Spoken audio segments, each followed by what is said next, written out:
Assalamualaikum warahmatullahi wabarakatuh. Alhamdulillah, hari ini kita dapat bersama kembali Muslim Al-Hikmah. Kami ucapkan terima kasih banyak dan sebesar-besarnya kepada Sister Villa, begitu juga kepada ibu-ibu dan teteh-teteh yang hadir hari ini. Bagaimana kabarnya? Alhamdulillah baik ya. Dia sudah ditanyakan bagaimana kabarnya. Baik, tema kali ini kita akan kembali mengenai bijak gadget. Kenapa bijak gadget? Mungkin ibu-ibu dan teteh-teteh semuanya sudah familiar ya dengan tema bijak gadget. Namun kenapa kita akan kembali tema tersebut? Dengan fenomena yang terjadi pada saat ini, terutama di saat pandemi, banyak sekali masyarakat kita, terkhusus buat diri kita pribadi, yang semuanya menggunakan gadget, ya, baik itu untuk bekerja, untuk belajar, semuanya sekarang itu menggunakan gadget. Nah, bijak gadget kali ini kita ambil dari sisi psikologisnya. Yang insya Allah tema kali ini kita tidak menggurui ataupun mengintimidasi pada pihak siapapun juga. Mudah-mudahan ada poin-poin yang bisa ibu dan teteh ambil ya, poin-poin. Baik, sebelumnya kita akan melihat dulu apa ya pengertian dari gadget. Yang kita tahu selama ini gadget itu adalah smartphone atau handphone gitu ya. Ada juga yang bilang ini adalah perkataan jahit gitu ya. Karena kenapa? Karena semuanya bisa kita cari di kota kecil ini. Baik, apa itu gadget?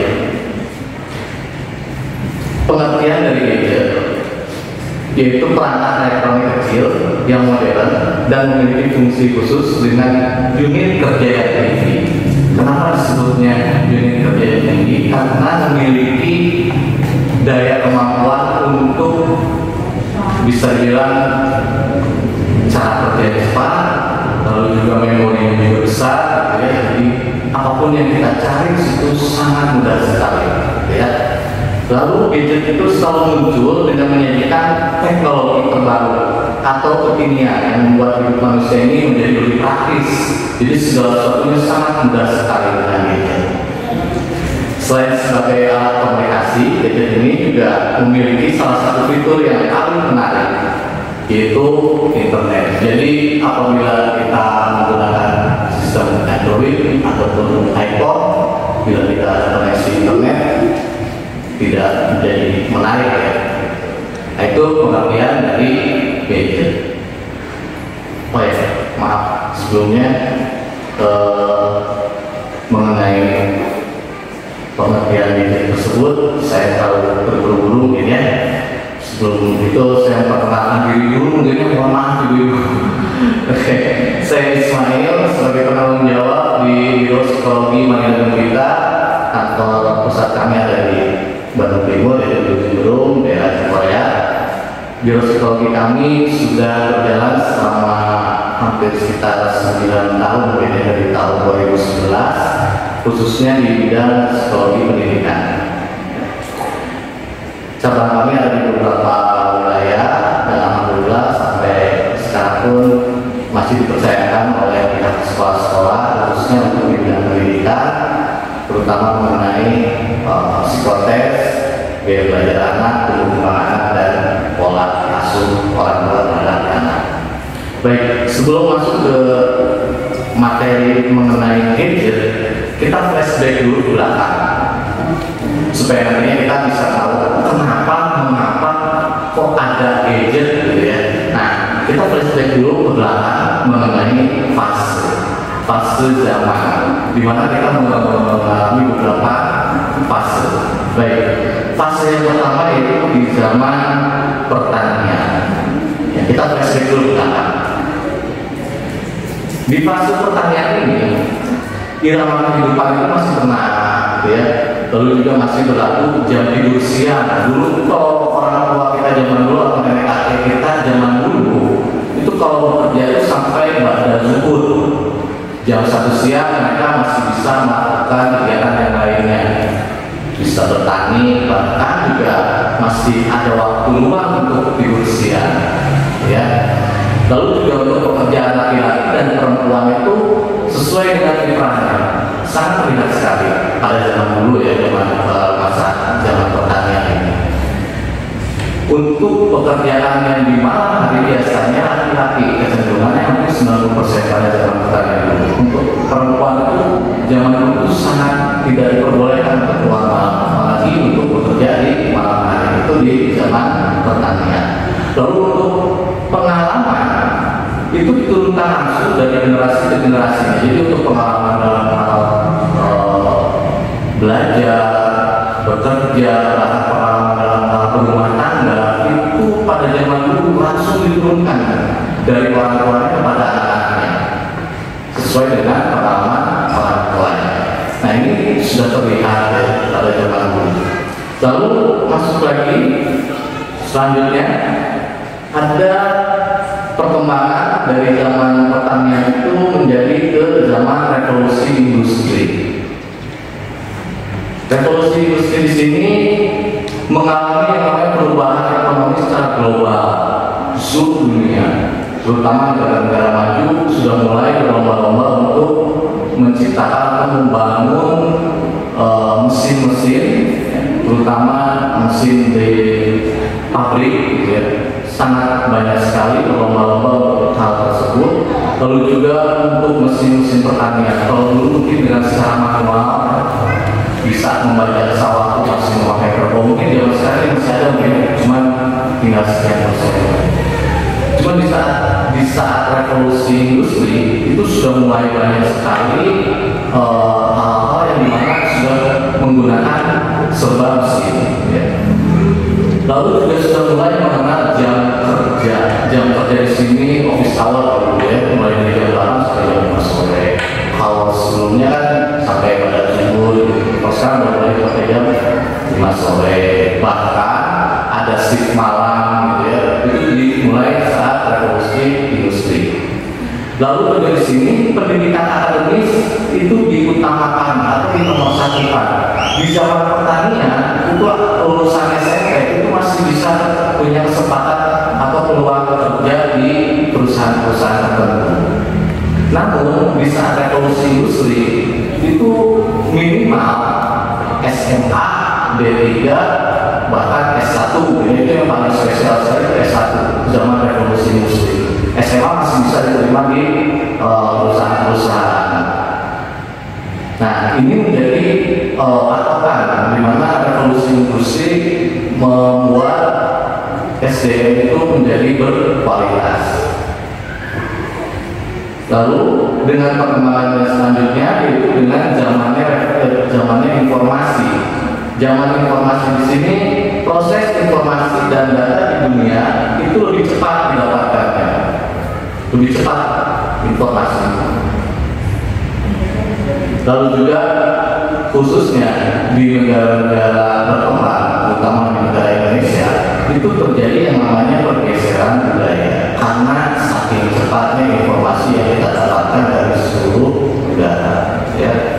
Lalu untuk generasi yang menciptakan haus dengan informasi, itu bisa terlihat di zaman sekarang mulai yang namanya muncul apa ya, K-pop segala macam, itu sudah mulai terlihat dari situ juga ya, dengan perkembangannya ada informasi dengan begitu cepatnya.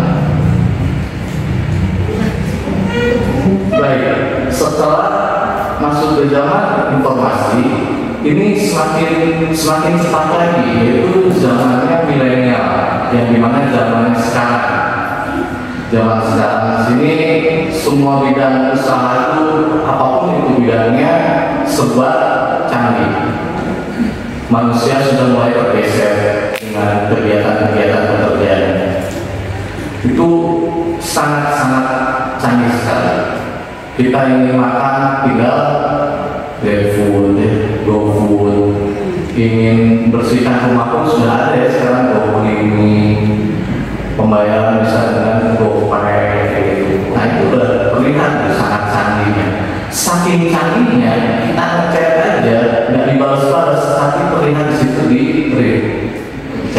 jiwa ya, saking canggihnya seperti itu. Lalu juga dengan penyesuaian yang serba cepat. Di zaman sekarang penyesuaian sangat cepat sekali. Bekerja yang tadinya kita bekerja di kantor, gitu, sekarang sudah mulai bisa bekerja di rumah juga ya, apalagi di saat masa pandemi seperti ini. Ini sudah terlihat sekali di zaman milenial ini. Lalu juga untuk media dan informasi sangat mudah sekali didapatkan. Ya. Contoh yang kemarin terjadi di Libanon, kejadian pada hari itu beberapa hari kemudian sudah kita dapatkan informasi tersebut. Gitu ya. Web working, anak-anak zaman sekarang itu sudah mulai banyak sekali mencari tahu segala sesuatunya melalui website. Ya. Baik itu dewasa ataupun anak-anak sekarang sangat mudah sekali. Ya. Baik. Dari perkembangan zaman tersebut muncullah beberapa teori dari sisi psikologisnya. Ada 5 generasi yang bisa dibilang dari sini. Nah, ini ya, kita bisa lihat kita ada di kategori generasi yang mana. Baik.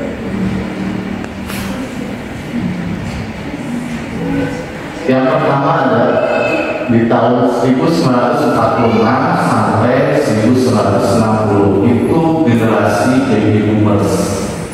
Apa itu baby boomers? Ya, generasi yang dimana lahir dan tumbuh di zaman yang belum modern dan minim sekali dengan pekerjaan, sehingga terciptalah manusia-manusia yang berkompetisi karena persaingan sangat ketat dalam hal pekerjaan, sehingga berkompetisi. Generasi ini berorientasi pada pencapaian atau berdedikasi dan bahkan berfokus pada karir. Mereka pun sampai disebut generasi yang gila kerja pada zaman dulu, tahun 46 sampai 60. Nah, ini baby boomers yang gila kerja biasanya. Dan biasanya mereka itu adalah orang yang tidak suka dikritik, bahkan mereka lebih suka mengkritik generasi-generasi muda yang dianggapnya generasi muda itu kurang berkomitmen dalam hal pekerjaan ataupun etika dalam hal bekerja, gitu ya. Itu baby boomers senangnya mengkritik dan tidak mau dikritik. Meski begitu, dibalik sifat mereka untuk baby boomers ini dengan bekerja keras pun mereka juga tujuannya paling penting yaitu untuk anak istri, biasanya gitu tujuannya ya, sehingga mereka bekerja dengan keras. Lalu di tahun 1961 dan 1980 ini namanya disebutnya generasi X.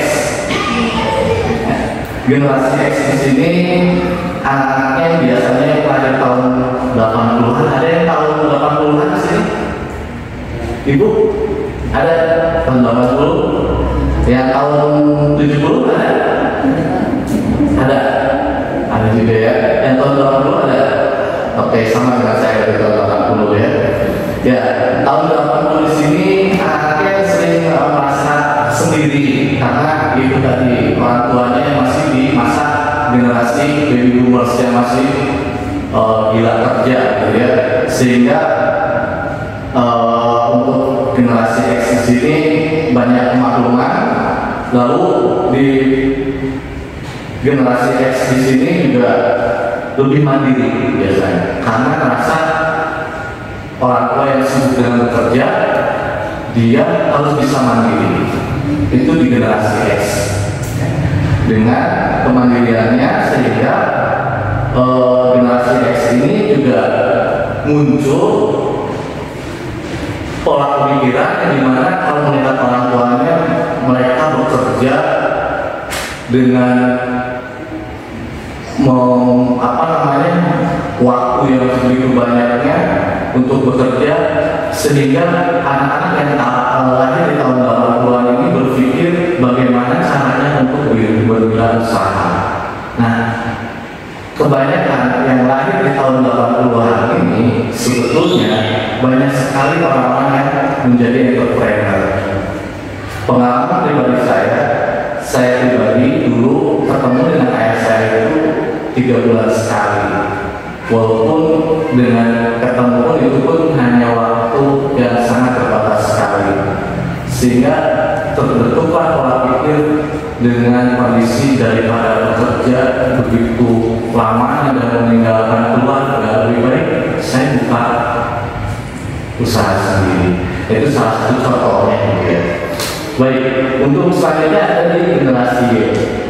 Generasi Y di sini di tahun 81 sampai 94. Ada yang pada tahun 90? Ada? Gak ada. Oke, umumnya untuk generasi Y ini juga sudah mulai masuk generasi milenial. Generasi Y di sini mereka selalu menyeimbangkan antara pekerjaan dengan me time, dengan waktu pribadinya, sehingga generasi Y di sini lebih banyak meluangkan waktu untuk membuat suatu kegiatan buat diri pribadinya selain dengan bekerja, gitu ya. Jadi setelah selesai bekerja, mereka meluangkan waktu untuk pribadinya. Itu di generasi Y.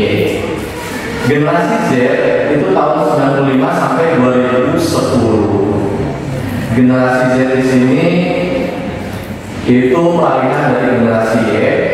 Dengan perkembangan teknologi yang semakin berkembang, generasi ini membuat mereka sangat bergantung pada teknologi. Nah, di tahun 95 sampai 2010 sangat bergantung dengan yang namanya teknologi. Sudah mulai mengenal yang namanya gadget, sudah mulai mengenal yang namanya benda-benda elektronik yang cukup lumayan canggih. Nah, dalam generasi Z di sini mereka lebih memfokuskan dengan popularitas biasanya. Mereka lebih suka dengan viewersnya, terus retweetnya, followers dan segala macamnya. Itu mulai di generasi Z ini ya, sudah mulai. Lalu masuk ke tahun 2011 dan 2025 diperkirakan secara teorinya bahwa ini adalah generasi alpha. Generasi alpha ini adalah generasi di mana anak kita sekarang yang mulai lahir dari tahun 2011 sini. Generasi alpha sini lahir di zaman dengan teknologi yang berkembang pesat. Jadi sudah tidak aneh buat anak zaman sekarang yang baru lahir, baru usia 1 atau 2 tahun sudah memegang handphone gitu ya kondisinya. Nah, kondisi yang dimana generasi alpha ini memiliki karakter yang berbeda ya, yaitu dengan terbiasanya teknologi yang canggih, semuanya serba efektif, semuanya serba cepat. Bahkan generasi alpha ini selalu dengan terburu-buru. Mereka tidak terbiasa dengan melalui proses. Mereka lebih terbiasa dengan serba instan. Nah, ya. Jadi bisa ibu ataupun teteh lihat apabila teteh lahir di tahun 80-an, berarti sudah berapa generasi yang sudah dilewati. Atau misalnya teteh atau ibu di tahun 94 dan di generasi Y, itu bisa melewati beberapa generasi. Dan lalu bagaimana untuk menyesuaikannya dengan generasi alpha? Nah, ini yang kita angkat dengan temanya di gadget tersebut ya. Jadi dari pola tadi yang dari zaman ke zaman terus generasi ke generasi itu masih ada yang bisa kita terapkan di generasi alpha sekarang ya. Dari setiap generasi tersebut punya karakter yang berbeda-beda dan punya cara tersendiri untuk berekspresinya, memahami dengan perbedaan dan kebutuhan dari generasi ke generasi tersebut. Baik, selanjutnya di sini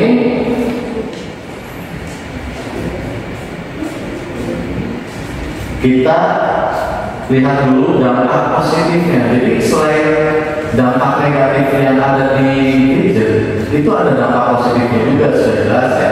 Mungkin Ibu dan Teteh bisa mengakuinya bahwa dengan gadget tersebut merasa ada yang diuntungkan dengan hadirnya gadget ya.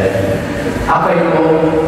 Pertama, kita jadi menambah ilmu pengetahuan. Sudah jelas ya, bagaimana cara, misalkan contohnya sekarang Teteh bisa kondisinya atau Ibu di handphone, di Google tinggal ketik cara, nanti bisa muncul di situ cara bikin bola, cara bikin sebelah, cara menghilangkan jerawat. Itu di postingan paling awal. Lalu kalau misalkan bahkan ada cara membuat CV lamaran kerja, ada gitu. Lalu juga apabila kita ketik di Google tersebut dengan keywordnya mencari harus itu, yang muncul pertama adalah mencari kesalahan cowok. Bisa dilihat di situ. Entah apa itu ya kondisinya seperti itu. Nah, itu membuktikan gitu bahwa kondisinya di mana gadget itu semaunya ada, sedangkan kita harus jalankan semuanya ada. Nah, yang menjadi pertanyaan sekarang buat kita semua, apakah gadget yang mengendalikan kita atau kita yang mengendalikan gadget? Kalau televisi kita yang mengendalikan gadget ya, tinggal ambil remote, matikan. Tapi kalau dengan gadget, baik kita pertanyaan kepada diri kita pribadi masing-masing dan kita jawab dengan diri pribadi masing-masing. Di saat kondisi yang dimana kita lagi berkumpul bersama baik di rumah atau dengan keluarga, dengan relasi sosial, beranikah Teteh atau Ibu untuk menonaktifkan handphone? Jangan Pak, ini ada nanti penting buat informasi tentang bisnis apa segala macam gitu ya, apalagi di grup nih. Nah ternyata tanpa disadari kita yang dikendalikan oleh gadget gitu ya. Baik, selain dengan menambah ilmu pengetahuan juga mempermudah komunikasi ya dengan gadget. Jadi kita punya saudara dimanapun juga, bahkan di luar negeri pun kita bisa berkomunikasi melalui gadget ya. Lalu juga memperluas jaringan pertemanan, Line, Instagram, Facebook, segala macamnya. Bahkan orang yang tidak kenal pun bisa dikenal gitu ya dengan yang namanya gadget. Lalu juga mampu merangsang kemampuan untuk kreatif ya. Kita dituntut untuk bisa kreatif. Bagaimana caranya untuk memposting suatu hal yang menjadi berguna buat banyak orang gitu ya. Kita dituntut untuk itu. Jadi ada daya rangsang kepada kita jadi kreatif. Lalu melatih cara berpikir lebih kritis. Yaitu tadi ya, kita pengen tahu cara bikin sebelah, tinggal cari bisa kondisinya ya. Baik itu di YouTube ataupun di Google. Tuh kondisinya. Jadi melatih cara berpikir secara kritis. Baik, itu adalah dampak positif gadget secara global, secara universal ya, secara umumnya. Ini dampak negatif dari gadget. Tadi positifnya nih, nah sekarang negatifnya. Yang pertama sudah jelas dampak negatifnya, resiko terkena radiasi. Kenapa itu di poin pertama? Karena setiap benda elektronik yang kita hadapi sehari-hari ya, selain dengan gadget, televisi, laptop itu pun mengandung radiasi. Sudah jelas. Lalu di sini pemahaman pelajaran ataupun aktivitas yang produktif menjadi terhambat. Sering kita lihat pemandangan sehari-hari di saat anak kita belajar di rumah ya, sekarang bisa pandemi ini dihadapkan dengan yang namanya gadget, lalu dituntut untuk menggunakan alat tersebut di saat belajar. Tiba-tiba muncul notifikasi misalkan grup di WA. Nah, seperti itu juga jadi hambatan sebetulnya, ya. Nah, di saat kita lagi membaca suatu hal yang membuat kita menjadi produktif, terus tiba-tiba muncul notifikasi, itu juga menghambat sebetulnya. Tiba-tiba ada telepon segala macam, itu juga jadi suatu hambatan sebetulnya. Lalu juga di saat kita lagi berdiskusi, lagi berkomunikasi, tiba-tiba ada handphone berdering atau notifikasi, sehingga itu jadi menghambat, ya. Nah, banyak sekali di kehidupan sehari-hari kita tanpa disadari itu sebetulnya ya membuat kita jadi kurang begitu bijak dengan gadget. Ya. Lalu di sini resiko penyalahgunaan, banyak sekali konten-konten ataupun informasi yang mengandung pornografi, kekerasan, gitu ya. Nah, ini yang membuat kondisi generasi-generasi kita, terutama anak kita yang khawatir dengan hal-hal tersebut, ya. Sehingga banyak sekali penyalahgunaan. Saya pernah ikut seminar di mana tentang hoax, yang dihadirkan adalah pakar-pakar dari psikologi dan kriminalitas, yaitu dari pihak Polda Jabar mengenai tentang hoax. Nah, ini salah satunya tentang penyalahgunaan dari gadget teknologi tersebut. Jadi ada orang-orang tertentu yang memang dikoordinir untuk menyebarkan berita-berita hoax. Awalnya hoax tersebut juga sebetulnya muncul dari individu masing-masing yang dalam rangka sakit hati yang tidak diakui oleh lingkungan masyarakat. Lalu dengan menyebarkan hoax tersebut dijadikan suatu kegiatan yang menjadi ladang mengumpulkan nominal, jadi ladang pekerjaan bagi mereka. Nah, ini menjadi salah satu contoh dengan penyalahgunaan dari gadget. Yang terakhir itu masalah kecanduan.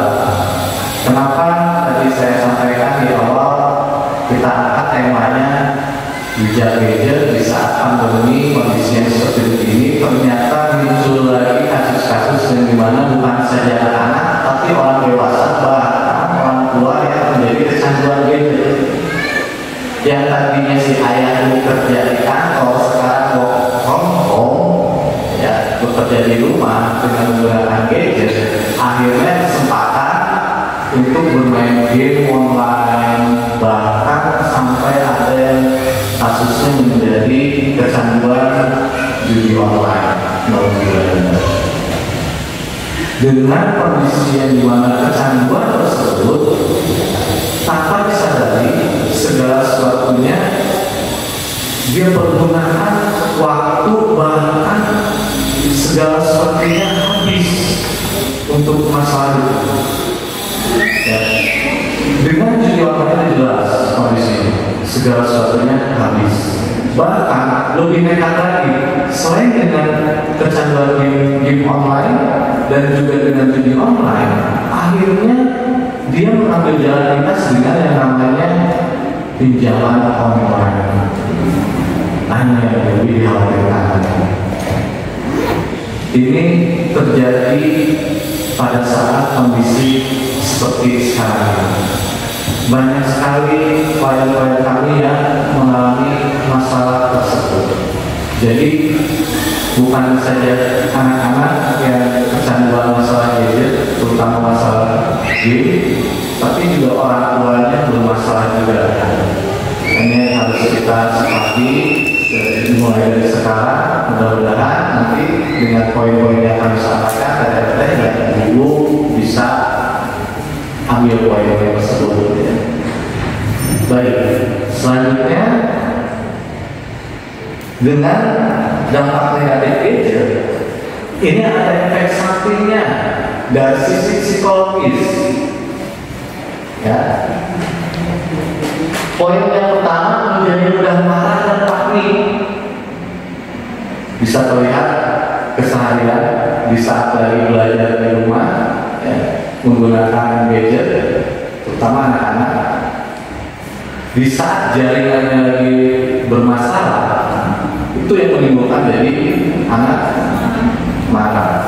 Itu yang memicu dan memacu kemarahan si anak. Ya, itu jadi mudah marah. Di saat main game, awalnya menang, kedua kali kalah, tiga kali kalah, terus nahan dengan emosi tersebut. Akhirnya di saat kondisi meledak, itu luar biasa ledakan amarah. Bahkan handphonenya bisa sampai di badan. Masih mendingan kondisinya handphone pribadinya, handphone mamanya, handphone ayahnya, jadi itu masalah baru gitu ya. Seperti itu kondisinya. Stresor di sini adalah stres yang di atas level stres ringan. Stresor ada stresor, ada depresi.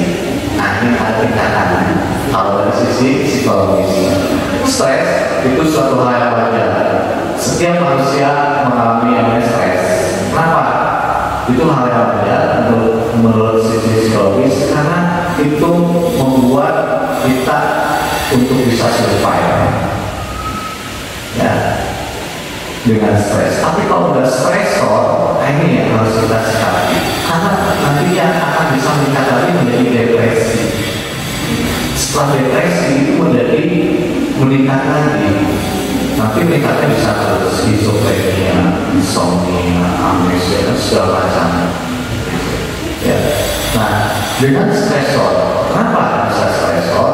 Karena kondisi itu tadi sudah dengan tuntutan dari tugas sekolah atau tuntutan bekerja, kondisi handphone hang, ya, ataupun jaringannya lemot, atau bahkan paket kuotanya habis, itu yang membuat jadi stresor. Ya, selanjutnya di sini sering merasa setia karena menghabiskan waktu tanpa bersosialisasi dengan orang lain.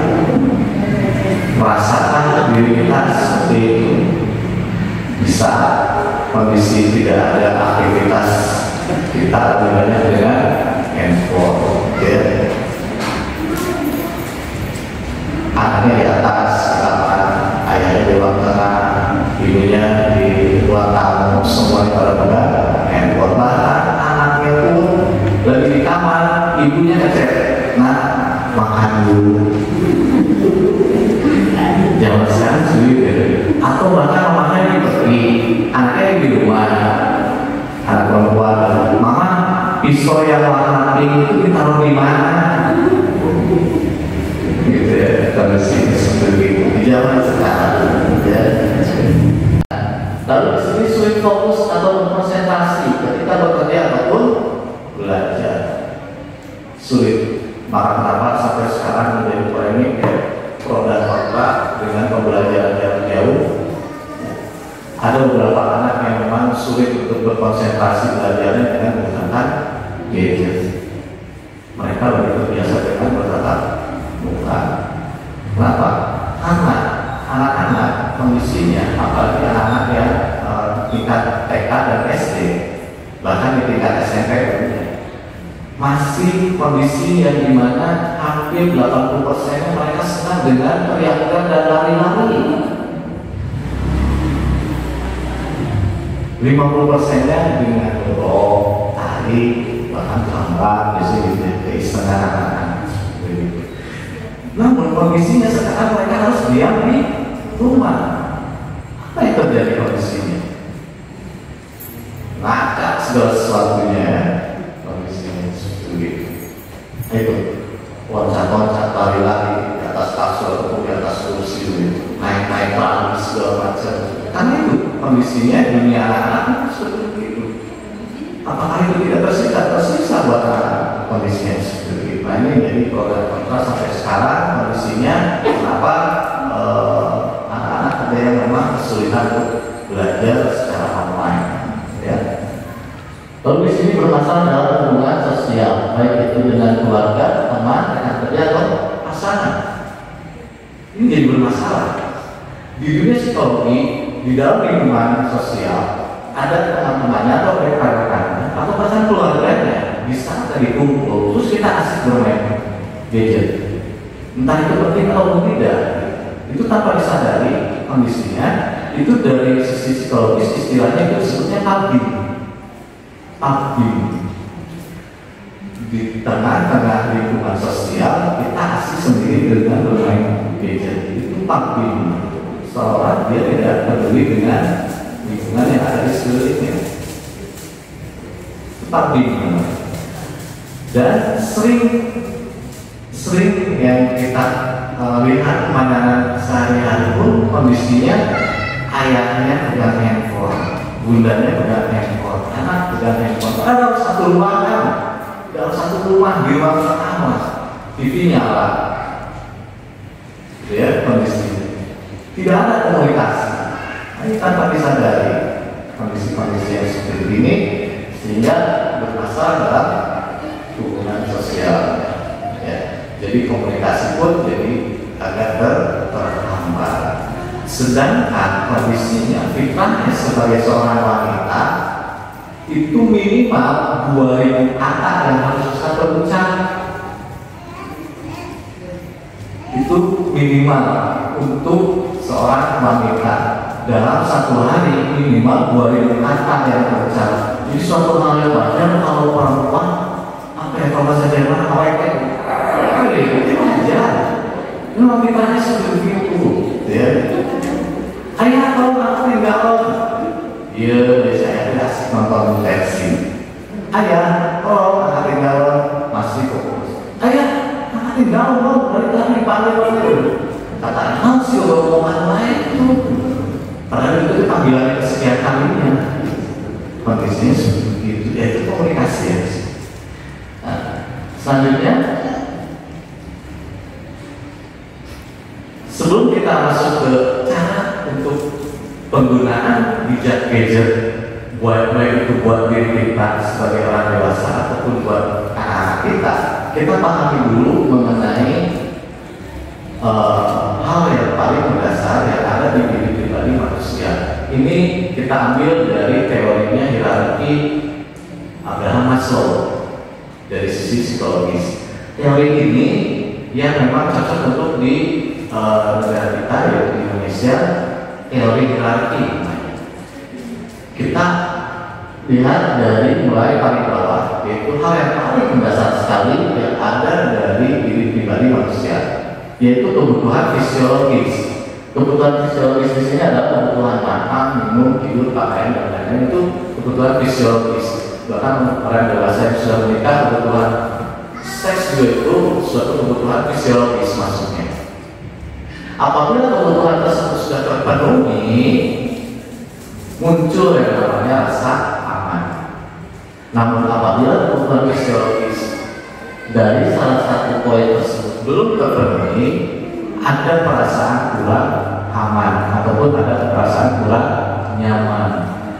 Maka tidak aneh ada beberapa orang di saat mereka kondisikan berjualan di pinggir jalan digusur oleh Satpol PP. Mereka berontak melawan. Kenapa? Karena mereka butuh makan. Karena dengan kondisi itu dia tidak merasa aman dan tidak merasa nyaman karena kebutuhan fisiologisnya belum terpenuhi. Itu. Lalu apabila kebutuhan fisiologis sudah terpenuhi, kebutuhan makan, minum, istirahat, itu makanya penting istirahat itu kebutuhan fisiologis. Kenapa ada? Ya karena kita aja seorang dewasa di saat kurang tidur, apa yang terjadi?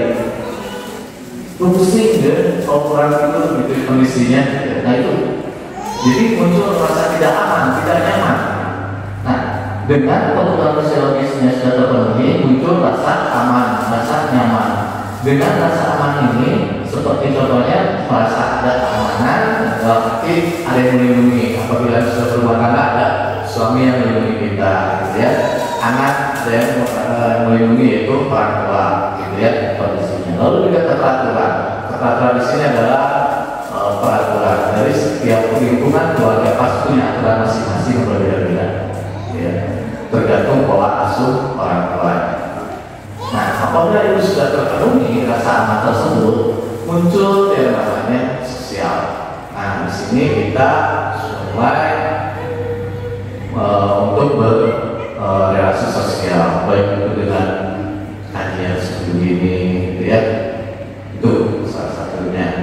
Lalu di sini setelah lingkungan sosial sudah terpenuhi, baik itu teman ataupun keluarga, muncul yang namanya penghargaan, merasa dihargai kondisinya dengan pencapaian ataupun status ataupun tanggung jawab ataupun reputasi dan lain-lainnya.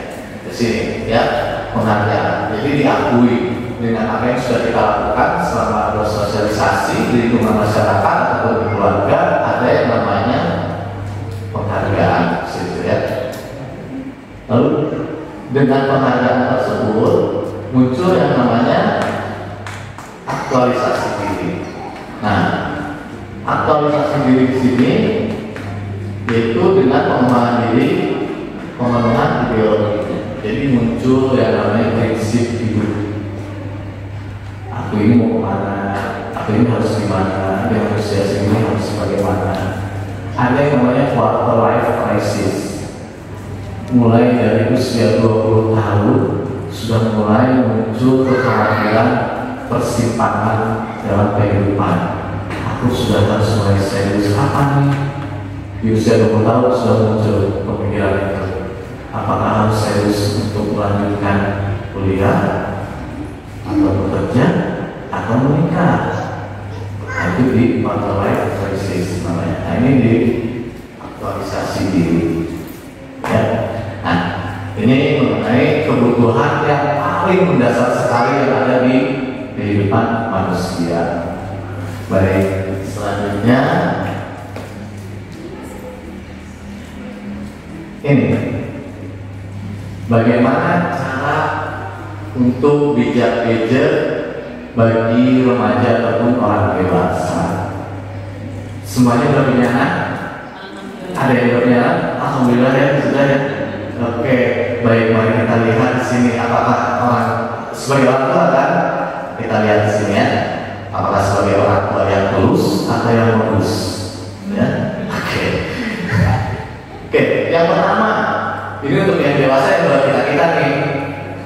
Niatnya dulu harus ada niat, nawaitunya, ya, nawaitu yang kuat. Harus ada niat dulu yang kuat. Di dunia itu, ya, niat yang kuat. Kenapa harus niat dulu? Ya, karena kita ingin yang terbaik, ya, terutama buat diri pribadi. Sebelum buat orang lain, buat kita dulu. Ya. Oke, dengan niat yang kuat, kita harus niatkan dulu. Lalu di sini kita tidak menggunakan gadget ketika sedang berjalan atau menggunakan kendaraan motor berjelas ya semuanya kondisinya. Karena selain membahayakan buat diri pribadi juga buat orang lain. Tapi banyak juga sampai detik sekarang masih banyak gitu, kondisi di mana orang bisa menggunakan kendaraan motor gadget itu masih dipegang. Apa yang terjadi? Dimusuh, ya? Nah, itu kondisinya. Masih ada ekstrim. Nah, itu yang harus kita hindari. Lalu atur dan batasi waktu penggunaan gadget yang sebetulnya untuk sisi psikologis, untuk orang dewasa itu sebetulnya 2 atau 3 jam dalam satu hari. Bisa nggak? Bahkan ada orang sekarang dengan kondisinya puasa gadget. Puasa gadget itu dalam setengah hari dia nggak pegang handphone. Besoknya juga setengah hari itu nggak pegang handphone. Gitu ya. Nah, ini dengan 2 atau 3 jam bisa nggak yang nggak pegang handphone? Bisa ya. Paling sambil masak, gitu ya, sambil beberes bisa. Nah, itu dimaksudkan untuk pengalihan. Insya Allah bisa. Kenapa? Dengan niatnya dulu yang kuat. Gitu ya kondisinya. Lalu tidak menggunakan gadget ketika sedang makan atau saat acara keluarga, baik itu keluarga, saudara, teman. Pernah dengan kondisi saat kondisi makanan sudah tersaji di meja, saat kita setelah berdoa mau makan, apa doa mau makan? Kondisi kalau ya. Tiba-tiba ada teman ataupun saudara kita yang tiba-tiba sebentar. Jadi aku dulu ya segala sesuatunya begini. Kita yang mau makan terus kan? Ya Allah. Pernah mengalami kondisi kayak gitu? Pernah. Atau bahkan kita sendiri sebagai pelakunya. Apa yang disikapi dengan kondisi seperti itu? Teteh-teteh, ibu-ibu, teteh-teteh yang bertahun biasanya. Apa yang disikapi? Apabila kita menemukan teman kita, ataupun saudara kita, ataupun anggota keluarga kita di saat kita menjalankan makan harus dipotong dulu. Bahkan ada sekarang tempat-tempat makan yang sebetulnya kualitas makanannya dinomorsekiankan, tapi yang penting adalah kualitas tampilan dan tempatnya yang instagramable sebetulnya. Jadi kualitas makanan nomor sekian ada. Sangat luar biasa sekali ya kondisinya. Ini yang sering terjadi di kehidupan kita sehari-hari. Apakah bisa? Insya Allah bisa ya. Pertama dengan niat yang kuat ya. Lalu juga tidak menggunakan gadget di saat kita beraktivitas, apalagi dalam menggunakan kendaraan bermotor. Lalu juga membatasi waktu. Itu terutama membatasi waktu. Kita tidak perlu untuk menginstruksikan kepada anak kita dulu. Kita tanya dulu, bisa nggak kondisinya? Insya Allah bisa ya. Luar biasa sekali, Masya Allah. Kenapa kita bisa sampai tertarik dengan kondisinya, dengan dia terus tiba-tiba gak handphone dia ada notifikasi. Makanya apa notifikasi itu warnanya merah? Ya, warna di psikologi itu sudah jelas dibahas. Warna merah itu warning sebetulnya, peringatan sebetulnya, bukan warna kuning, warning sebetulnya merah. Merah itu warning sebetulnya yang dikondisikan sudah kritis. Makanya notifikasi itu warnanya merah. Terus dengan kondisi di mana aplikasi-aplikasinya ya, Twitter, Facebook, Instagram, gitu ya. Dulu Instagram warnanya itu warna coklat ya, kalau nggak salah lebih dominan coklat. Sekarang lebih dominannya pink, ungu, merah, ya. Lebih menarik kan? Karena dengan warna-warna itu lebih menarik itu kondisinya. Itu yang sehingga kita masuk ke dalam gadget tersebut ya.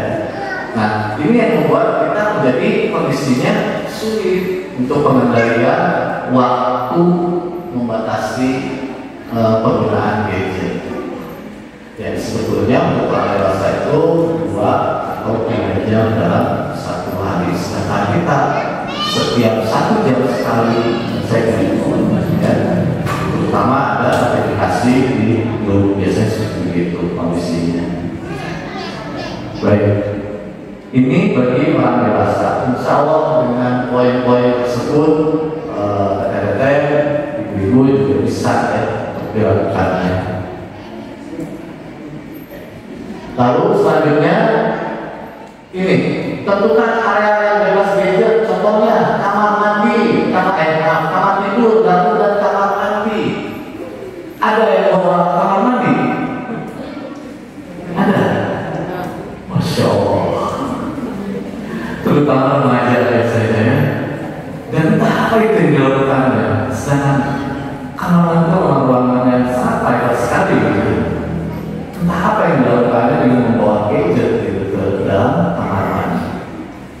Kamar tidur menjelang tidur biasanya hampir rata-rata pasangan hidup kita tuh gitu kondisinya ya, handphone dengan alasan buat nanti bangun setiap malam setting alarm. Tapi sebelumnya kita lihat dulu ada notifikasi, belum mulai bangun ini apa ini terus akhirnya tidur sampai jam 12 malam, padahal awal berangkat tidur ke tempat tidur itu dari jam 8 tanpa disadari kita ya, dengan kondisi seperti begitu. Bahkan kondisi yang sering disampaikan oleh Ustaz sebelumnya gitu ya, kondisi yang gimana, alhamdulillah Ustaz sekarang suami saya itu lebih bercahaya sekali wajahnya ya, saat menjalan tidur pas dibuka selimutnya ternyata lagi cahaya handphone ternyata ya, kondisinya seperti itu. Lalu di sini ganti waktu penggunaan gadget dengan aktivitas yang lebih sehat. Contohnya dengan berolahraga, ya, dengan membaca buku. Ya. Alihkan bukan kita sendiri yang untuk mengalihkan siapa lagi? Diri kita sendiri yang harus bisa untuk mengalihkan, ya. Maka kenapa ada beberapa orang yang mengantisipasi gadgetnya, handphonenya itu dengan pengaturan yang bukan berwarna tapi dari apa ya sebelumnya. Jadi tampilannya hitam putih. Jadi setiap kali kita mau buka tuh, saya gini tinggalin lagi. Tapi memang itu untuk mengantisipasi kondisinya. Itu salah satu cara juga ya. Banyak sekali cara-cara. Ya itu salah satu contohnya caranya dengan seperti itu. Jadi di setting handphone tuh supaya tidak banyak warna-warni dalam tampilannya itu di setting dengan hitam putih. Gitu. Nah, bagi ibu-ibu yang handphonenya kadang suka dipakai buat anak-anak, coba deh dipraktekannya kondisinya di setting itu dengan settingan tampilannya hitam putih. Jadi pas dibuka hitam putih ya semuanya.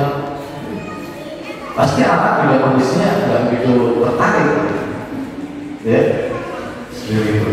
Nah, lalu juga di sini kita menggunakan media sebagai alat untuk membunuh waktu dan mengasuh anak. Banyak sekali kondisinya. Contoh, di salah satu pusat perbelanjaan yang ada fasilitas apa ya, kalau sekarang bioskop ya, bioskop gitu kondisinya. Di ruangan yang di luar tersebut, kondisi kita di saat sebelum masuk ke ruangan bioskop, itu kan ada ruangan yang begitu luasnya ya, sambil menunggu panggilan dari untuk teater 1, teater 2 kayak gini. Saya perhatikan ada beberapa anak yang lari-lari, sepertinya di kakak, lari-lari, teriak-teriak, saya perhatikan terus ada orang tuh yang cuek, ya, tidak bergeming dengan kondisi si anak-anak ini lagi teriak-teriak lari-lari. Ada juga yang merasa terganggu dengan kebisingan suaranya teriak-teriak tersebut. Saya nggak tahu yang mana orang tuanya. Ternyata kondisinya pas di saat pintu teater 1 telah dibuka, baru disitu anaknya pergi orang tua. Ayah budaya kita masuk. Oh itu orang tua sedang asik handphone. Jadi anaknya dibiarkan bisa dilakukan sampai masuk ke dalam teater tersebut. Kebetulan satu gedung dengan saya kondisinya. Anak-anaknya udah asik, udah siap fokus gitu untuk nonton film. Ayah bundanya masih asik juga dengan handphone. Ayah minta filmnya, ini lagi. Jadi dia hanya untuk menemani si anakku dengan kondisi yang penting aku hadir di situ, tapi tanpa mengisi kondisi. Akhirnya si anak asik nonton dengan sendirinya, gitu ya. Itu contohnya gimana mengasuh anak. Contoh lagi di rumah, daripada rusing itu kondisinya akhirnya handphone. Teriak-teriak pengen jajan main, terus nonton YouTube gitu, kondisinya gitu ya. Lalu juga kalau misalkan kita ada tamu, ataupun ada teman yang berkunjung ke rumah kita, anak kita lari-lari teriak-teriak rewel gitu ya, tiba-tiba suruh main handphone. Itu dalam tanda kutip mengasuh. Lalu dengan membunuh waktu kondisinya, yang dimana kita perhatikan di saat kita di dalam satu pelayanan umum, misalkan kita lagi antri di salah satu rumah sakit atau klinik, setelah mengambil nomor antrian kita duduk, apa yang terjadi? Yang pertama kali apa yang kita lakukan? Lari handphone. Itu kondisi. Pernahkah kita menanya ke kiri ataupun ke kanan, ibu sakit apa, ibu ngatar siapa? Jarang sekali kondisi sekarang. Lalu di sini harga diri kita tidak ditentukan oleh seberapa banyak likes, shares, retweet ataupun trending yang kita dapatkan. No, sekarang kita alihkan untuk pemikiran tersebut supaya kita tidak begitu tertarik dengan hal tersebut. Seberapa banyak pun viewers kita ataupun likes kita itu ternyata nggak ngaruh sebetulnya buat kehidupan sehari-hari kita, ya kondisinya. Nah, jadi alihkan ke hal tersebut. Lalu di sini dengan pengulangan yang istiqomah ataupun konsisten dari poin-poin tadi, dari poin A sampai poin H itu kita lakukan selama 21 hari berturut-turut. Ya. Dengan pengulangan yang istiqomah ataupun konsisten, Bapak Haikal Hasan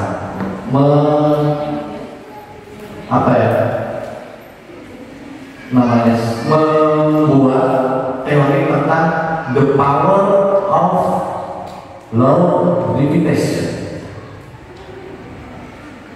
hukum kekuatan untuk pengulangan, karena itu sangat luar biasa sekali untuk mengubah pola hidup kita. Ya. Pengulangan selama 21 hari berturut-turut. Bagaimana kalau misalkan kondisinya baru 10 hari terus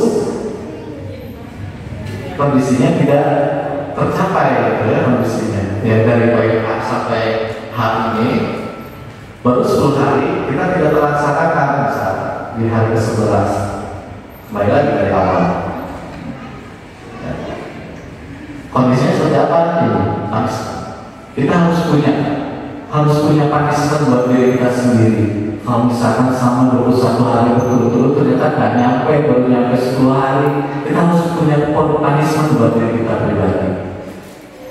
Tapi kalau misalkan tercapai dengan 21 hari berturut-turut, ya, insya Allah kesananya itu akan terbiasa. Kamu sudah terbiasa akan biasa nanti. Ya. Nah, kalau sudah terbiasa tersebut, kondisinya ada reward. Kita harus punya reward buat diri kita pribadi. Oke, aku sudah menjalankan poin-poin tersebut, sudah dicoba dan ternyata betul ada hasilnya, ada pengaruhnya yang positif. Harus ada reward untuk motivasi kita untuk ke berikutnya. Ya. Jadi kita harus menanamkan punishment dan reward buat diri kita pribadi, disesuaikan. Ya. Oke, sekarang karena aku sudah melalui 21 hari ini, oke, sekarang aku mau beli bakso. Gitu, itu kan bentuk reward namanya. It's okay, gak ada masalah. Insya Allah, itu kan jadi motivasi buat kita juga. Nah, punishment itu harus kondisi-kondisi yang seperti ini, di saat kita lagi kumpul seperti ini masih bisa kita kendalikan. Nah, yang paling berat itu di saat kita lagi sendiri, bisa nggak kondisinya? Nah, gitu ya. Baik, insya Allah mau pertanyaan jawabannya dengan Allah ya. Oke, selanjutnya itu bagi remaja dan dewasa, ya, buat teteh dan ibu-ibu. Nah, ini nih buat ya anak-anak ataupun untuk tingkat usia ini, ya, bisa nggak nih untuk diterapkan oleh ibu-ibu semuanya? Nah, ini bisa terlihat apakah ini orang tua yang tulus untuk mengasuh anak atau modus, ya. Jangan kondisinya dianggap hal yang sepele, ya. Di saat kondisi kita lagi proses membuatnya aja serius, tapi di saat untuk pembentukan anak karakter ini kita nggak serius, kita harus serius juga. Jangan pas saat lagi bikinnya ya serius, di saat lagi pembentukan anak juga harus serius. Nah, peran ini juga harus dikondisikan antara ayah dan ibu. Tidak bisa dijalankan oleh ibu saja, karena ini harus ada peranan ayah di sini, harus ada kerjasamanya. Karena agak sedikit sulit kalau misalkan ibu yang handle sepenuhnya, ya, dalam hal ini. Baik, ada beberapa hal yang dimana saya sering dikomplain juga di saat kalau memberikan materi parenting di beberapa sekolah tentang mengenai di zaman sekarang kondisinya adalah mereka baru siap sebagai ayah dan bunda saja, tapi mereka belum siap sebagai orang tua. Kenapa? Karena banyak sekali orang tua zaman sekarang yang mengorsoskan ataupun mengalihkan pola didik, terutama pembentukan anak-anak itu kepada pihak sekolah dan guru-guru ngaji. Padahal sebetulnya guru yang utama, yang pertama bagi si anak itu adalah orang tua. Nah, poin yang pertama untuk orang tua bagi anak-anak untuk diterapkan pada anaknya, berikan jadwal penggunaan gadget. Jadi kita sampaikan dulu pada anak-anak di jam berapa boleh menggunakan gadget. Apalagi kondisinya sekarang setiap pagi ya untuk belajar online. Sampaikan ini untuk kegiatan belajar, gitu ya. Sampaikan pada anak. Lalu dengan membatasi dan memberikan pemahaman penggunaan gadget pada anak, kapan waktunya untuk bermain untuk gadget dan kapan waktunya untuk berhenti main gadget. Caranya hampir kebanyakan ibu-ibu terutama ayah-ayahnya juga kemungkinan besar begitu. Di saat anak sedang makan gadget, terus tiba-tiba direbut sekaligus. Itu sama aja seperti anak lagi asik makan permen ataupun es krim tiba-tiba direbut oleh temannya. Apa yang terjadi? Ada dan kondisinya seperti itu. Jadi kita harus kasih tahu dulu, Dek, 10 menit lagi ya untuk main handphonenya, Dek, 5 menit lagi ya untuk main handphonenya. Jadi si anak ada persiapan. Nggak ada langsung tiba-tiba, udah cukup selesai, jadi rebutan akhirnya. Gitu, tiba-tiba ibunya bilang, ayah, si Ade. Gitu ya, kondisinya seperti itu. Sering terjadi pemandangan yang seperti itu. Nah, ini kita harus kasih tahu, lalu juga kita kasih peringatan kapan waktunya untuk berhenti. Kasih peringatan dulu, 10 menit lagi ya, 5 menit lagi ya, 1 menit lagi ya.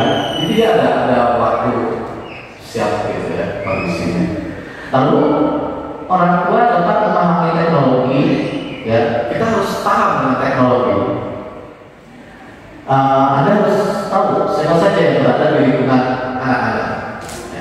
Ibu harus tahu lingkungan sosial anak-anak ibu dengan siapa saja pertemanannya anak ibu, ya, baik itu dengan teman online-nya ataupun secara offline. Itu harus tahu,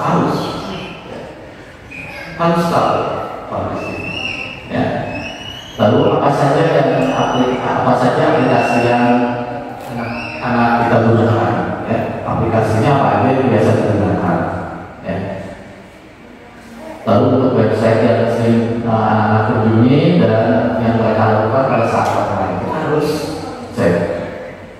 Jangan sampai kita lengah. Apa yang terjadi kondisinya? Ibu-ibu sering lihat YouTube juga ya, kalau nonton kajian-kajian, sering kan kajian Ustaz Abu Somad, Ustaz Basalama, Adi Hidayat, tiba-tiba muncul konten iklan. Ya, yang iklannya itu Masya Allah luar biasa sekali ya, itu sangat mengganggu sekali sebetulnya. Yang tidak ada hubungannya dengan isi konten tersebut sebetulnya. Ini berbahaya, apalagi yang pegang itu kondisinya adalah anak-anak sedang menonton misalkan tayangan tentang film anak, muncul secara tiba-tiba iklan yang kurang nyaman untuk dilihat dan memang belum waktunya untuk dilihat oleh anak-anak. Itu sering terjadi ya. Nah ini kita harus paham. Lalu selanjutnya, orang tua wajib untuk memberikan contoh yang baik. Tadi ya, kenapa di awal yang dewasa dulu poin-poinnya supaya apa? Supaya nanti dijadikan contoh buat anak-anak kita ya. Jadi orang tua wajib untuk memberikan contoh yang baik. Hindari menggunakan handphone ketika ibu atau ayah sedang bersama anak-anak. Ya. Lalu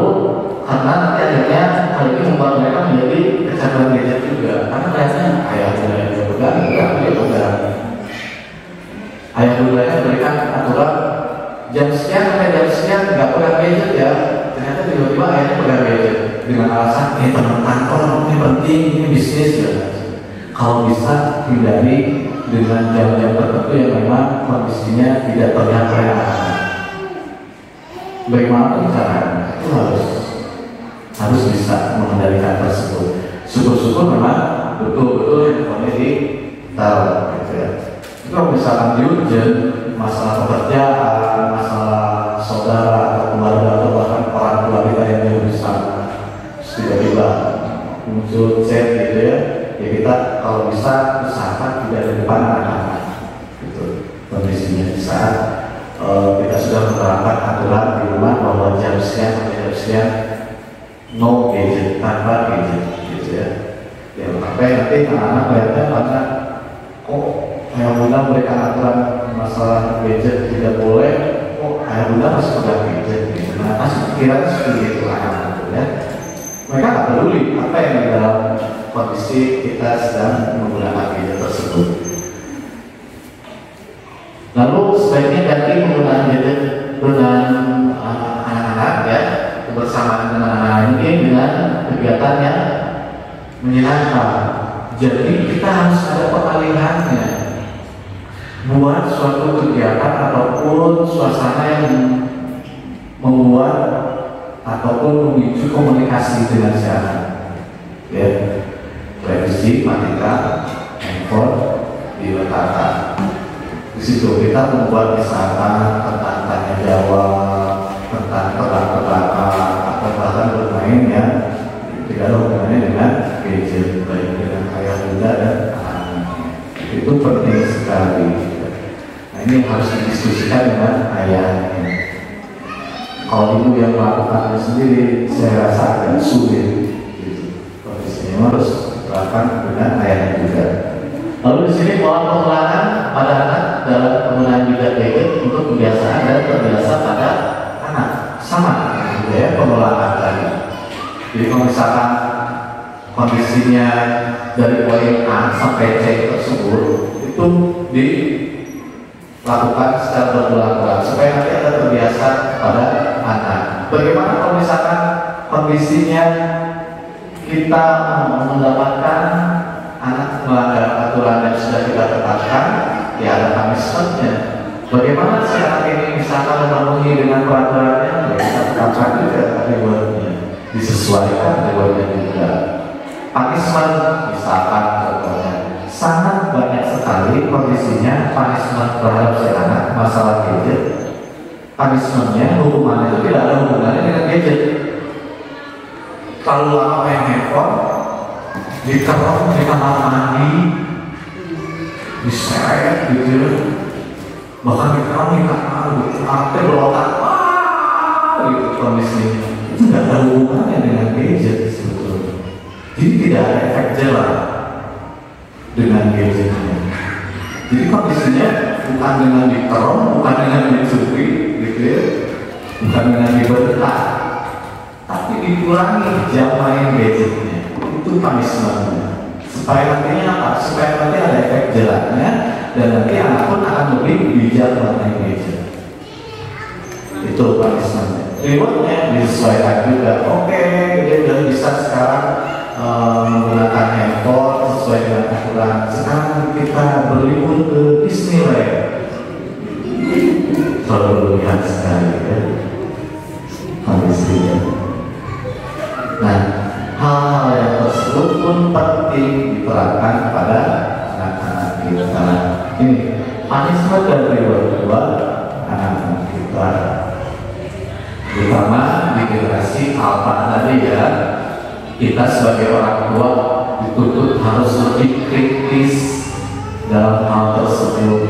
Generasi X, generasi Y di saat mendengar ayahnya baru pulang dari kantor, mendengar motornya ya, atau mobil, ataupun mendengar suara ayah di depan rumah, itu dulu kondisinya generasi X, saya tadi ya, merasa ayah ngumpet, selain sedang takut ngumpet. Generasi X, generasi Z itu sudah mulai kondisinya dengan kondisi generasi apa? Lebih keren lagi. Ayo, begitu. Aku dengan semangat tiba-tiba handphone. Itu yang sering terjadi permasalahan dewasa. Ternyata mereka lebih tertarik dengan handphone yang bukan gitu. Itu yang sering terjadi ya, kondisi ekstrim. Bagaimana caranya supaya kita sebagai orang tua lebih menarik daripada handphone pada anak kita? Maka kita harus lebih kreatif, lebih kritis lagi, membuat kondisi-kondisi di mana anak-anak ini lebih tertarik dengan ayah bundanya daripada handphone.